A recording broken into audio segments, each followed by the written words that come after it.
Depuis l'élimination des Lions indomptables, j'entends des vertes et des pas mûres. Certains se comportent comme si tout le problème du football camerounais, c'était le sélectionneur des Lions indomptables, Marc Brice. On pointe du doigt Marc Brice, il doit partir, Marc Brice est incompétent, Marc Brice est ci, Marc Brice est ça. Rappelez-vous que sans lui, vous ne serez même pas qualifié pour la CAN. Oui, rappelez-vous ses débuts. Vous connaissez tous les problèmes qu'il a connus dans ce pays. Aucun sélectionneur au monde n'a traversé une pire situation. Les amis, bonjour. C'était très calme hier. Je vous reviens aujourd'hui avec Chop Chop. Je vais vous laisser suivre ça à la suite. Restez jusqu'à la fin pour écouter la suite de son intervention. Si je comprends bien, c'était lui qui avait qualifié les Lions quand c'était Rigobertson qui était sélectionneur des Lions. Et là, nous parler d'un sélectionneur qui a connu les plus pires débuts.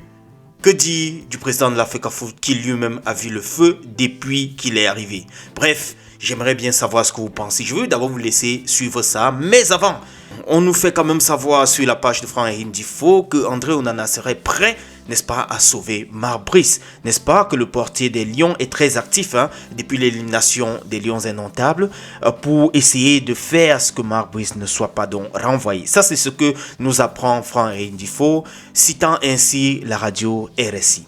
Etienne Eto'o dans le groupe de Mirandes qui doit devoir affronter Malaga aujourd'hui en deuxième division espagnole. On lui dit bonne chance, on espère qu'il va pouvoir toucher le terrain également cette fois-ci pour pouvoir apporter sa part de pierre à la victoire, voilà, supposée de son équipe. Entre-temps, puisqu'on est déjà sur Eto'o, restons là, parlons de Samuel Eto'o qui était donc invité du côté de Paris FC. C'était l'invité spécial au stade Chartelli. J'espère que je lis bien Charletti, autant pour moi, pour assister à la rencontre de Première Ligue entre Paris FC féminin contre Montpellier féminine. Ça, c'était lors d'une rencontre qui s'est soldée par un score de 2-1. Alors, talonnons ainsi avec Carlos Baleba. Lui, depuis un certain temps, il subit, je ne sais pas s'il faut dire subit, mais il a des performances un peu mitigées. Des remplacements à la mi-temps, des remplacements en cours de jeu. Hier, c'était un remplacement, je crois bien, à la mi-temps. Et il avait commis une faute qui a occasionné un penalty. De plus en plus, voilà, je pourrais pas dire que sa courbe est montante. C'est un peu en zigzag là depuis. Pourtant, on l'annonçait dans des grands clubs européens de la Premier League and so on. Bon, espérons qu'il va devoir percer malgré cette période un peu sombre. De l'autre côté, parlons de l'ancien joueur des Lions indomptables, du moins il n'est plus appelé depuis un certain temps, Ngom Bekili, 5 buts contre 1, ça les a renvoyés comme ça là en deuxième division chinoise avec son club. Malheureusement pour lui, il va devoir évoluer la saison, autant pour moi, la saison prochaine en deuxième division. On prend ici à Bayer Leverkusen avec Christian Kofan qui enchaîne comme ça là plusieurs matchs. C'est le 6e match nous apprend aller les Lions. C'était face à Wolfsburg. Il a fini ce match sans trouver le chemin des buts. C'est quand même une phase assez longue pour quelqu'un qui marquait presque à tous les buts au début de la saison.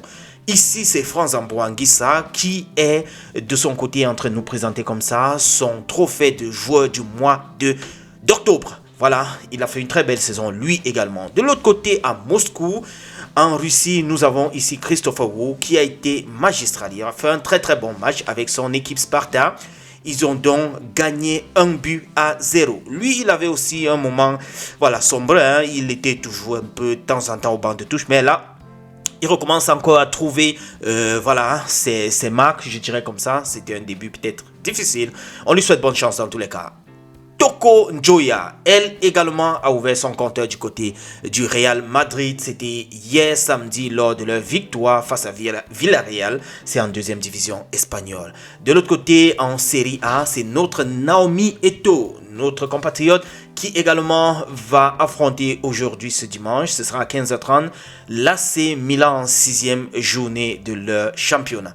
Les amis, je vais vous laisser écouter la suite de Chop Chop et j'aimerais savoir ce que vous en pensez. Bonne écoute. Depuis l'élimination des Lions indomptables, j'entends des vertes et des pas mûres. Certains se comportent comme si tout le problème du football camerounais, c'était le sélectionneur des Lions indomptables, Marc Brice. On pointe du doigt Marc Brice, il doit partir, Marc Brice est incompétent, Marc Brice est ci, Marc Brice est ça. Rappelez-vous que sans lui, vous ne serez même pas qualifié pour la CAN. Oui, rappelez-vous ses débuts. Vous connaissez tous les problèmes qu'il a connus dans ce pays. Aucun sélectionneur au monde n'a traversé une pire situation. Apprenons à nous dire les vérités. Aimer quelqu'un, ce n'est pas l'accompagner à détester ceux que lui-même déteste. Non, c'est l'amener à lâcher prise. Le lâcher prise est une vertu. Le lâcher prise, c'est la qualité des rois. Les grands, les vrais leaders ont cultivé le lâcher prise. On le lâché prise dans leur ADN. L'homme qui lâche prise n'est pas le plus faible. Or, c'est le plus fort qui lâche prise. Le lâcher prise. Si vous aimez votre champion, dites-lui d'apprendre à lâcher prise. C'est ça qui fera de lui un très grand leader.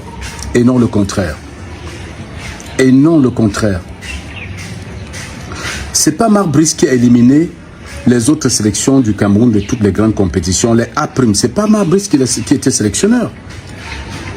Les Lions U17, lorsqu'ils se préparaient pour la CAN de leur catégorie au Maroc, qu'est-ce qu'il s'est passé? À une semaine de la compétition, leur coach a été limogé pour des raisons farfelues. C'est pas Marc Brice qui a limogé ce coach. Et ils ont fait un premier tour catastrophique, balayé par toutes les sélections. Pourtant, cette équipe avait du potentiel. On leur enlève leur entraîneur à quelques jours de la compétition. C'est pas Marc Brice qui l'a fait. Marc Brice n'a pas éliminé les Lions qui se sont fait repêcher par une nouvelle loi de la CAF. Oui, nos Lions, équipe première, ont été battues aller et retour par l'Algérie dont elle avait l'habitude de battre. Elles sont fait battre en Algérie, elles sont fait chicoter à Douala. Oui, c'est pas Marc Brice qui était sélectionneur, c'est pas lui. Notre football va mal, notre football va très mal. Ayons le courage de dire la vérité. Et le problème de ce football, je l'ai dit hier, je ne vais pas me répéter, mais si vous le voulez, je le dis une fois encore, c'est l'ego. Remplaçons l'ego par le lâcher prise. Remplaçons l'ego par le lâcher prise. Activer une armée cybernétique pour diaboliser Marc Brice ne changera pas la situation du football camerounais. Réveillez toutes les armées cybernétiques, écrivez ce que vous voulez, insultez tout le monde. Mais ça n'arrangera pas la situation du football camerounais. Un peu de lâcher prise et d'humilité, ça aiderait beaucoup. Regardez comment ça se passe dans les clubs.